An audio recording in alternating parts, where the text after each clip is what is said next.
Welcome, everybody, to Cinema Royale. I am Travis Hobson of PunchdrunkCritics.com, and on this episode, we are talking two films coming out this holiday season.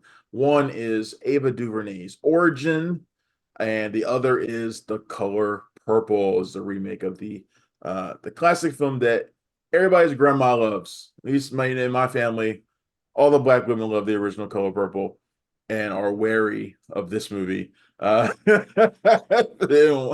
They're wary of this film. So we're going to talk about whether or not they should be going to see it or not. And joining me on this episode is Jamie Broadnax of Black Girl Nerds. My friend, how are you doing, Jamie? Good. How are you? I am all right. Anybody who's just watched the previous episode of the show will see that I'm wearing the same shirt. It's because we shot the episodes back to back. So excuse me. I forgot to change my shirt. Anyway, let's talk about Origin. Jamie, I literally just had a conversation with another friend of mine who was talking about. I brought up that we were going to talk about Origin, and she said, "I can't believe that they turned Caste into a movie. I can't see how that was even possible." Was the first Mm. thing that she said.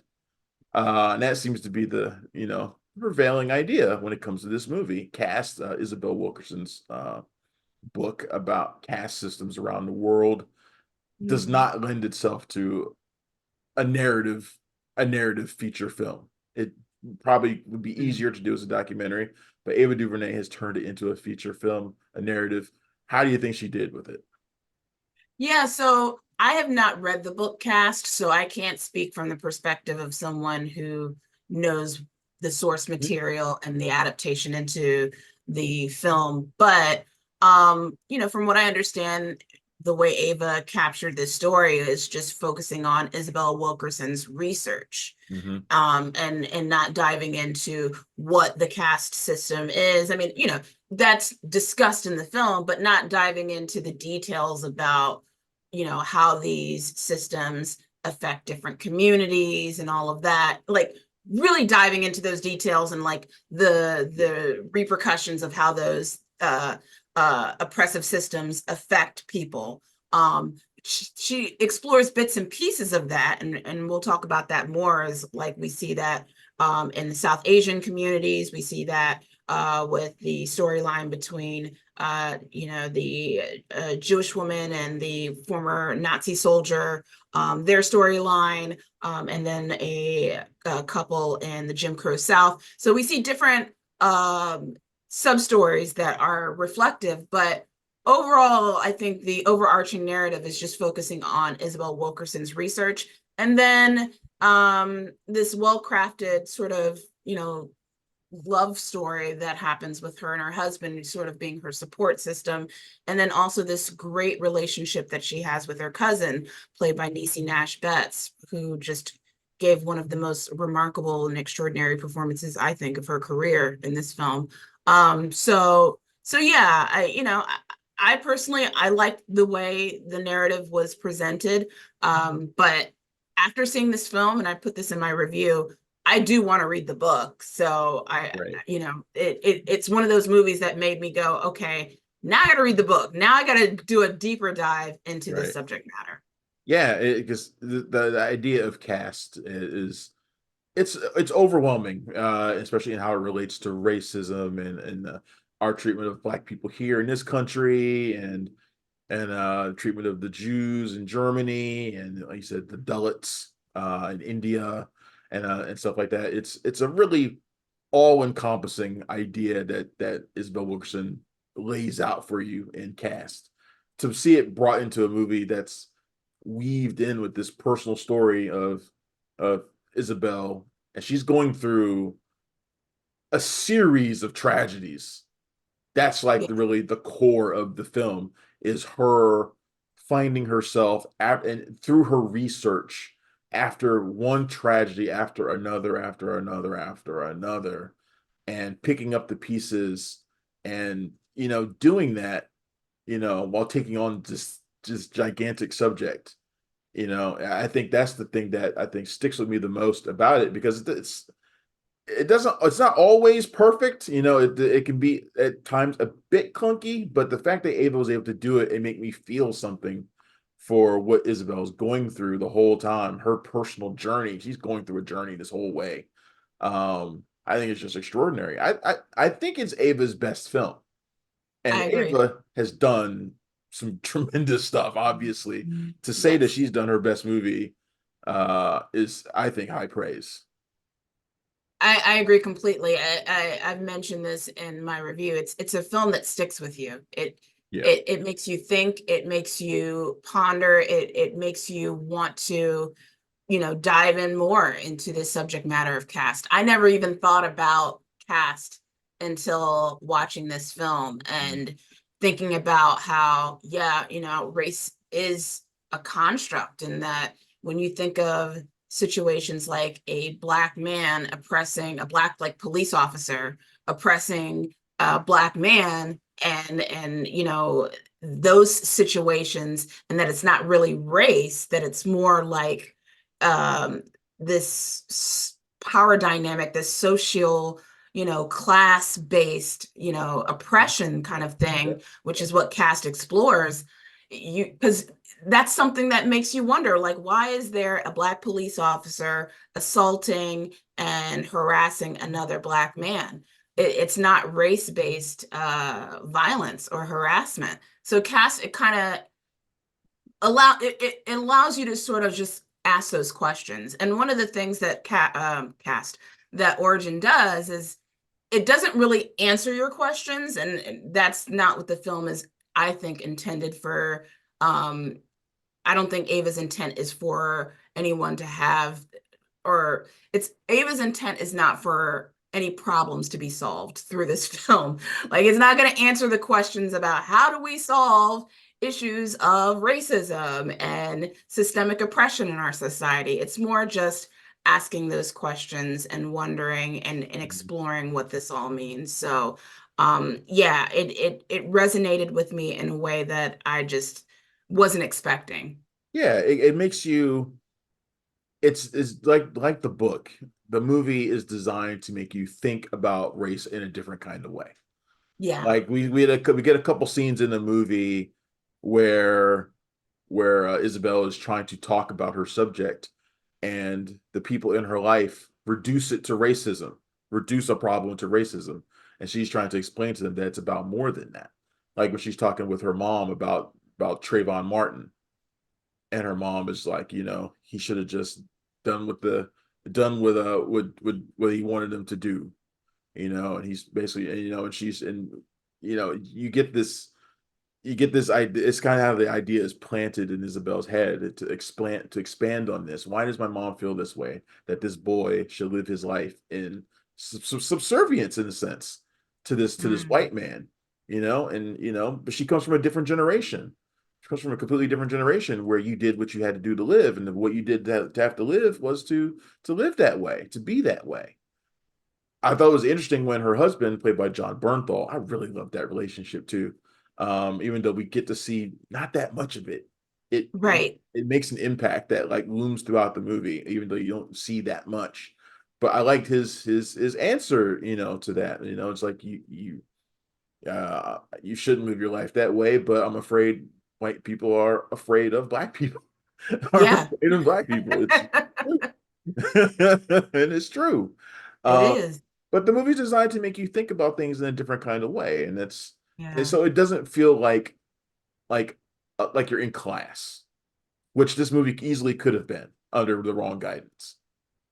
Yeah, I mean, I mentioned, and I know I keep saying this in my review, but I did say that it felt like it was a master class, because I did feel like I was being taught something. I felt like I was being educated, but in a good way, because like I said before, I didn't really know a whole lot about what caste was, or what these systems were, and the Dalits. Like, I didn't even know about all of that Right. going into this film, and I haven't read the book, so I was completely oblivious to everything going into this film. So I felt very informed, and it did feel like I was taking a class, but it wasn't. And I've been seeing a lot of critics use this term describing her film as didactic, but it was done in a way, I think, that was more helpful to me to learn more. And again, I want to be able to explore this topic even deeper by reading the book. Right. and learning about, how these systems oppress people in different countries, and then going back to what we deal with in the United States when we see a Black police officer, harassing and oppressing another Black person. Like, what is that? Where does that mentality come from? Right. So yeah, that's what this film, kind of opens the veil when it comes to that type of stuff. So it wasn't a learning experience for me, which Yeah. I love it when films do that. Absolutely. I think this movie uh teaches you without feeling like you're in school. Uh Yeah. which is, the thing that I hate about movies that Done with school. impart Those, wisdom, yeah, too far those into days that are, they forget to tell a story that you actually care about. But I actually yeah, cared about every step in Isabel's path. I cared about all the things that she was doing, what she was going through, the people in her life who were still with her, the people that she lost. And you brought up Niecy Nash. I thought she was really good in this too. I think it probably is the best thing that she's done. I like Niecy Nash, but I think this is probably, especially in terms of the dramatic work, I think she's really, yeah, really great here. But all props to Ingenue Ellis. She's yes. fantastic, fantastic in this. Talk to me a little bit about what you think about her performance and whether or not it is getting the support it needs in this award season. Okay, yes. So, as far as her performance goes, it was absolutely beautiful. She carries the film well.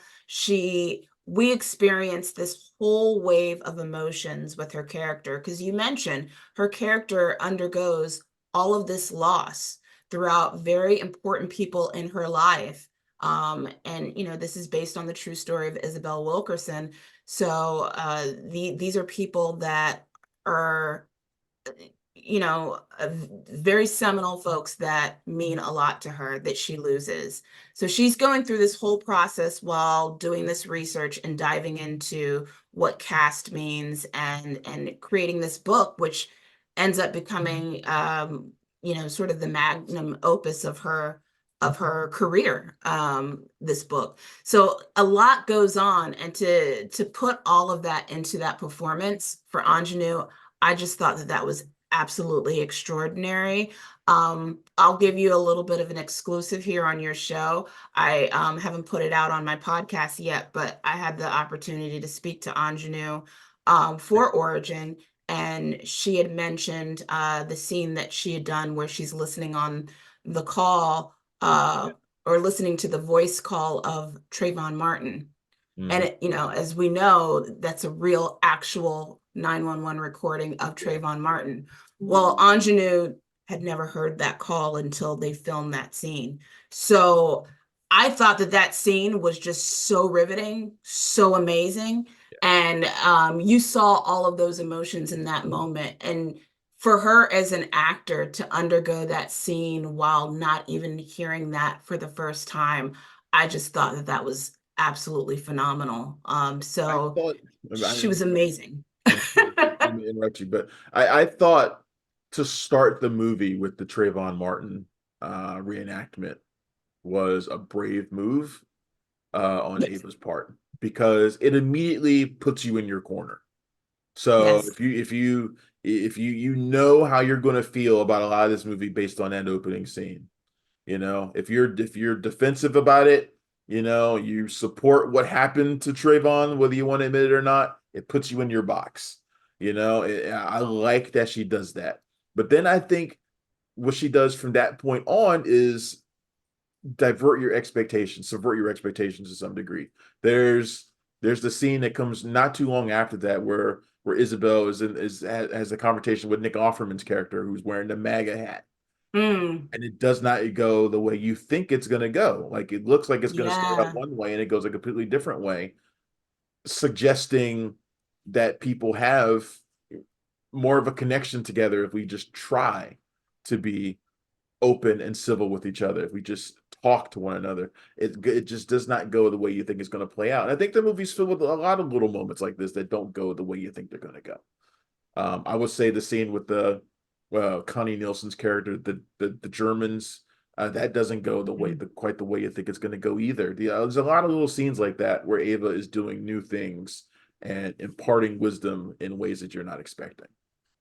And I mean, there were moments where I just they gutted me. I cried, like the scene with the little black boy who's in Little League with his white colleagues, Right. and he's not allowed to be in the same swimming pool as his white colleagues.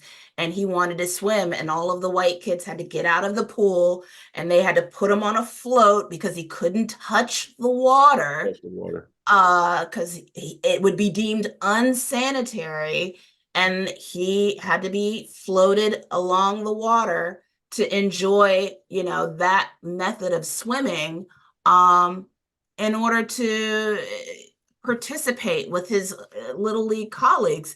And that just brought me to tears in that moment. Yeah. So yeah, there's these moments that, we see throughout the film that just shows the circumstances of what racism and oppression does to people and does to communities, and then how over the long term that still affects the psyche of a generation of people.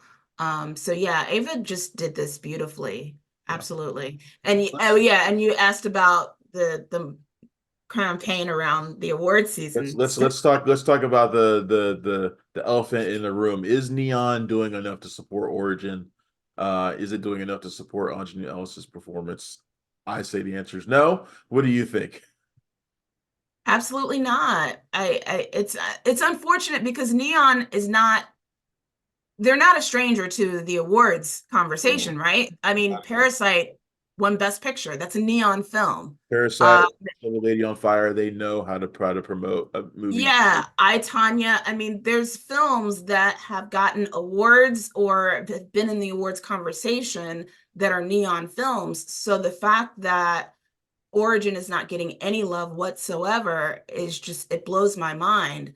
For those that don't know, just a little inside baseball for you guys. We as critics, we are allowed to screen these films before we vote on, for at least for the Critics' Choice Association, around December is when we vote. You and I Around saw it at the Guild, Thanksgiving, we saw it at the we're Guild screening in LA, if I remember right, didn't we? I got a link. Oh, I didn't even screen it in a oh theater. wait, you weren't with us that day. No, I didn't get a link. Excuse me. I did not get a link. I got a box set. That's what I was Yeah, I going to got the allude box to. set too. I thought you were with us that day when we were out in LA and we went to the Guild screening of it. No, You I weren't didn't with go us to the that day. guild screening. It was But it was some other usually some we'll other black get, some right. other Usually, black usually critic. we'll get, what's that? It was some other black critic. Don't worry about Some other black. it. We're all a monolith. So Um, but no, like we'll usually get the links and we're able to watch these in time. And for some of us critics, we've seen a lot of the movies already. mhm. But for some, it's a bit of a dump where that we've got to like binge these all before before December. But with Neon, they give us a box set on DVD. Who owns a DVD player these days? Not many of us. So I had to buy one like 2 weeks ago because I had to watch Ferrari and they didn't send the link to it. They sent a DVD. I was like, I still haven't seen Ferrari because of that. I still haven't seen. I bought a $19 DVD player for off Facebook or from somebody around the corner. So The only reason I saw Origin because I made it a priority to see Origin as soon as I got that Neon box because yeah. I knew I wanted to see it. All of the other Neon films that came in that box, I have not yet seen.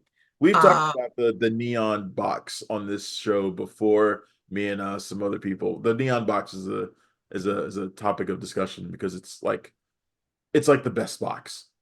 Like it neon, is the great. neon box is just like it's amazing every year. Yeah. It's all the movies they put out every year, and they present it in a way that, at least for me, like I have the neon box just happens to be sitting here right in front of me. Oh, cool. Like the way it's presented, it makes you want to watch every single movie in there. Like even like I've seen That- most of them, but there's always like a handful that I haven't seen before. But the way they present it, I want to watch them all because I think they're all good. Like just by looking at this the box, the way it's I presented. think I think think sending a box is fine, but I think that if you really want to make sure that you get enough eyes on your film, make it easily accessible to the Yes, critics. Because absolutely. in addition to the links conversation, I haven't seen enough talks. I haven't seen enough press screening or press conferences. I haven't seen receptions or tastemaker events for Origin like they have for Right. several other films that are on the campaign trail. When you're campaigning for a film, you got to treat it like it's a political campaign. Like I've you seen got to be more. out there I've seen shaking more hands and virtual press kissing babies. conferences. Yeah, there's been so many virtual press conferences for Ferrari, Poor Things. Like I feel like I'm getting a new one every day with the same people. Yeah. It's not been nearly enough for Origin, and I think that's sad.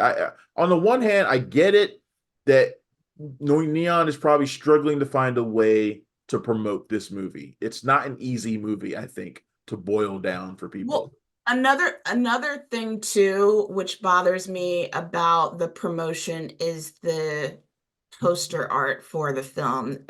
I love that, they are a loving couple in the film, but they're centering the film as if this is about John Bernthal and Ingenue as a couple, and it's not.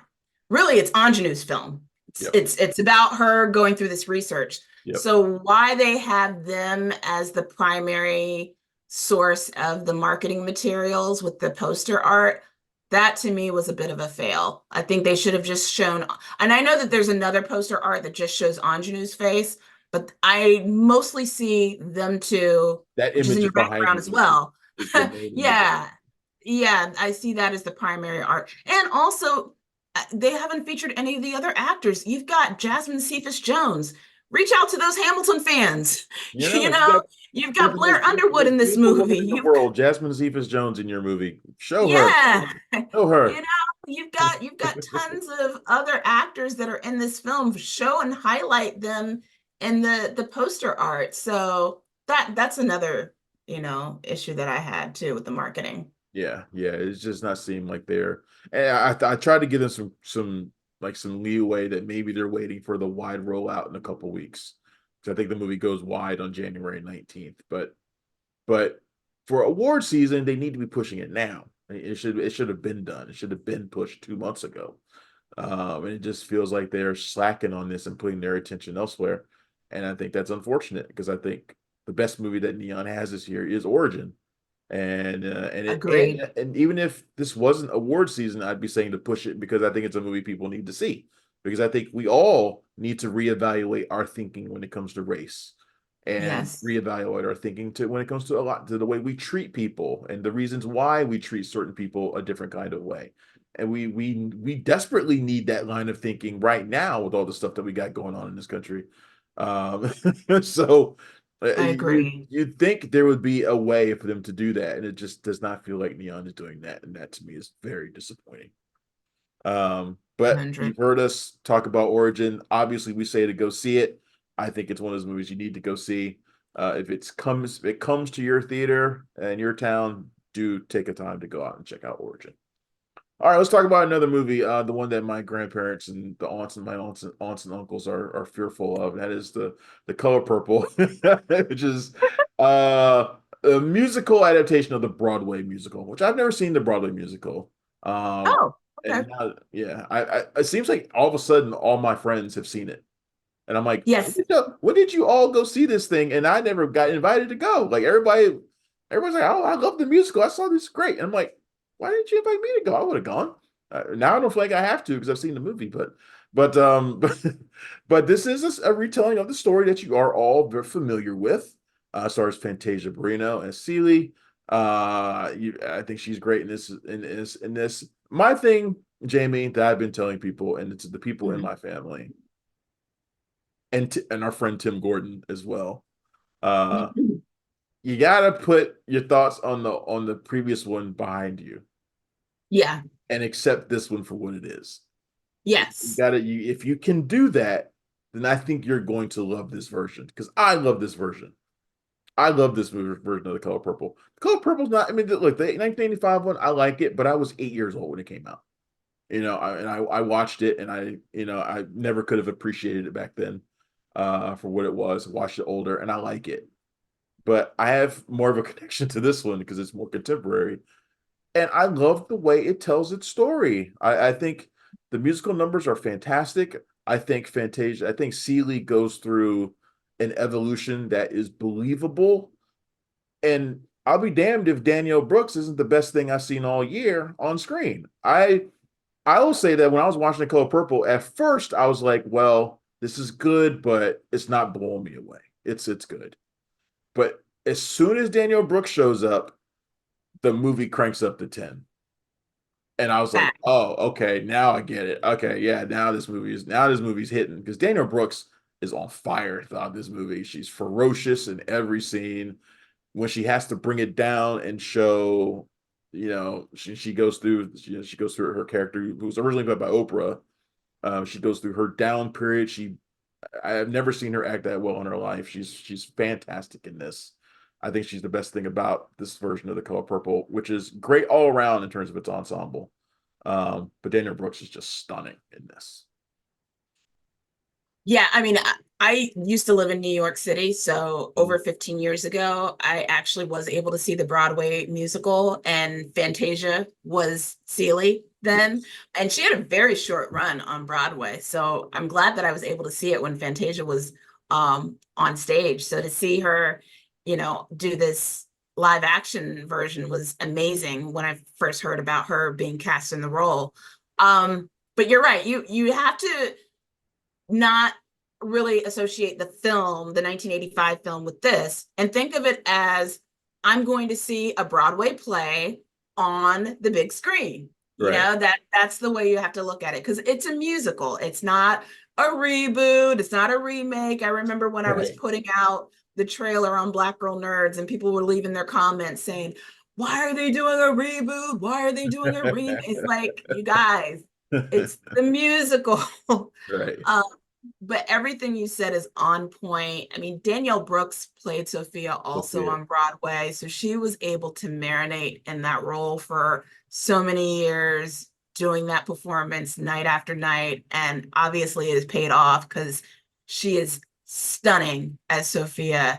And I am crossing my fingers that she gets an Oscar nomination because she is so, so good. And hopefully she wins it too. I but hope so too. but It's a shame that we might get her versus Niecy Nash in that category. If assuming Niecy Nash gets in there, I'm one of these that's always kind of yeah, I don't know. I always feel like they will let one black actor in, but not more than one in a lot of cases. Like I still have that feeling that Jeffrey Wright or Colman Domingo will get in for Best Actor, but maybe not both.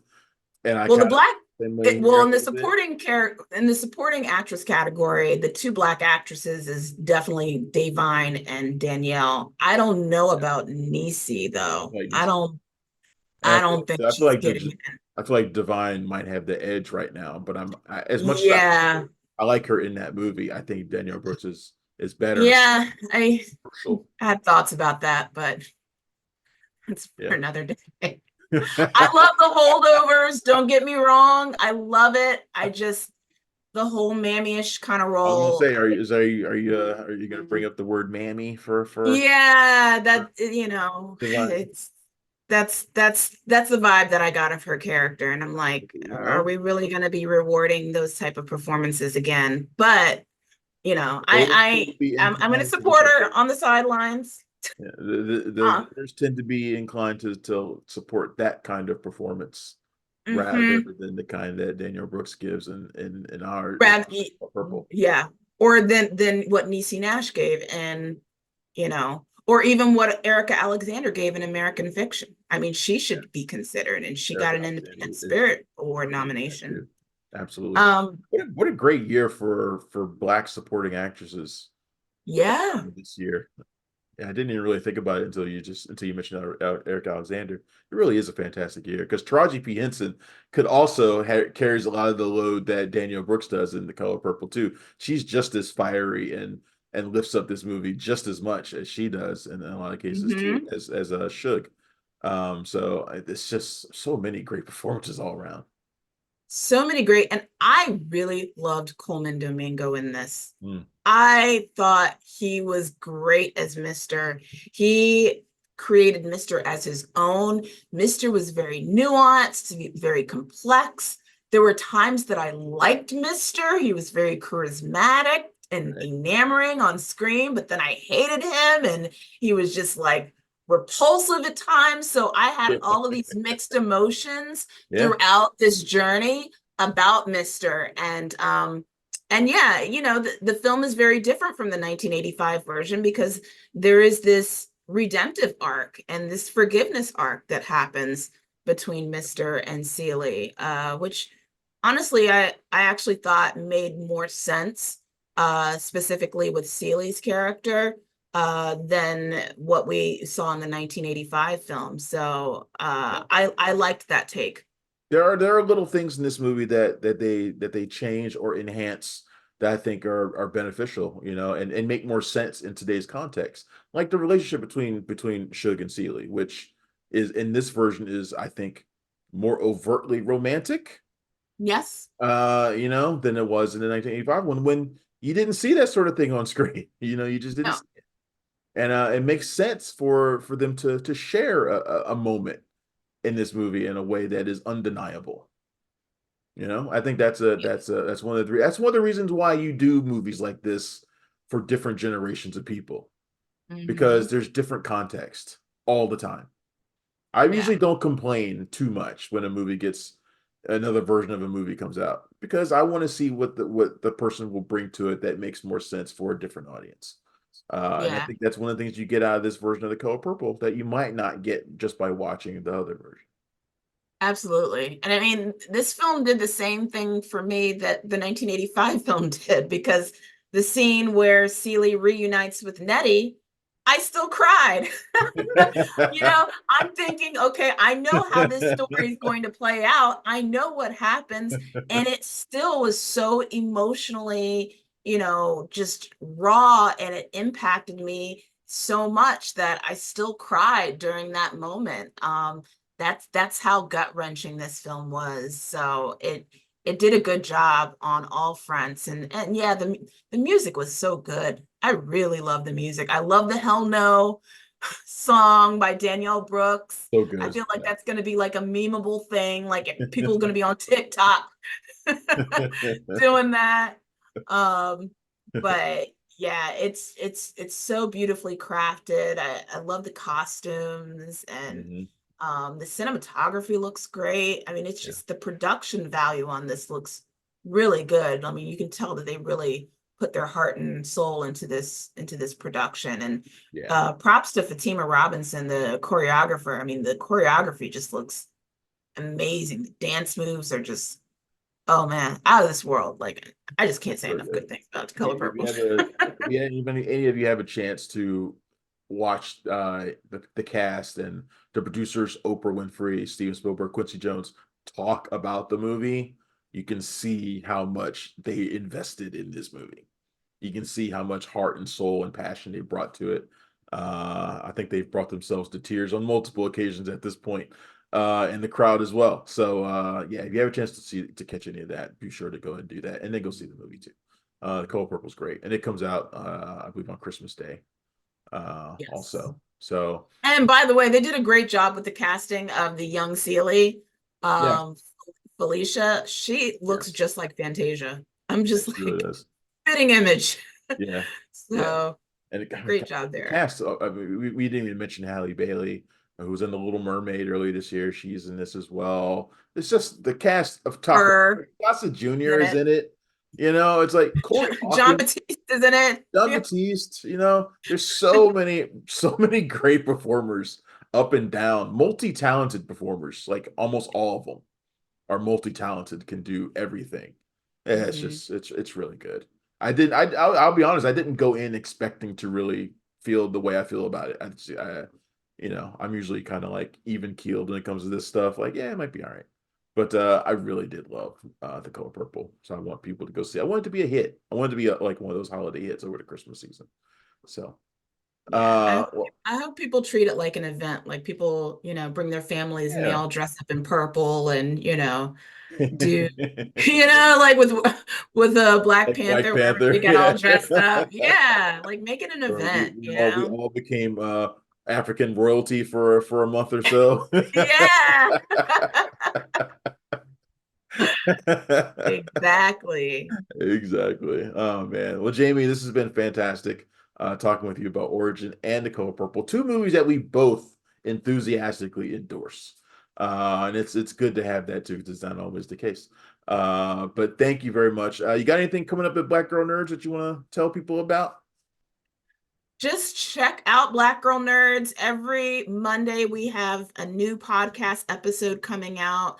As I gave you guys a little bit of an exclusive with Anjanu, we have an interview with her that's going to be coming out next month as Origin makes its nationwide release. So tune in for that. You can listen to our podcast, wherever you like to stream your favorite podcasts. And yeah, that's pretty much it. And I'm just getting ready for the holidays for now. So no more traveling for me for the moment. Not until next month when I will Not until next month. Yeah, at yeah. Sundance. I will see you at Sundance. Sundance. Yes, that's right. We'll be talking more movies then. I know we'll be drowning in movies again. All right. Thank you, Jamie. And thank you, everybody, for tuning in to Cinema Royale. I'm Travis Hobson. You can find me every single day at punchdrunkcritics.com. If you're in the DC area, you can find me in a bunch of different places, Channel 7, Channel 26, wherever. You know where to find me. All right, everybody. Thanks again for tuning in. I will see you next time. Bye. Thanks for checking out the show. If you like what we're laying down, please subscribe to our channel and click the bell to receive notifications for all of our latest stuff.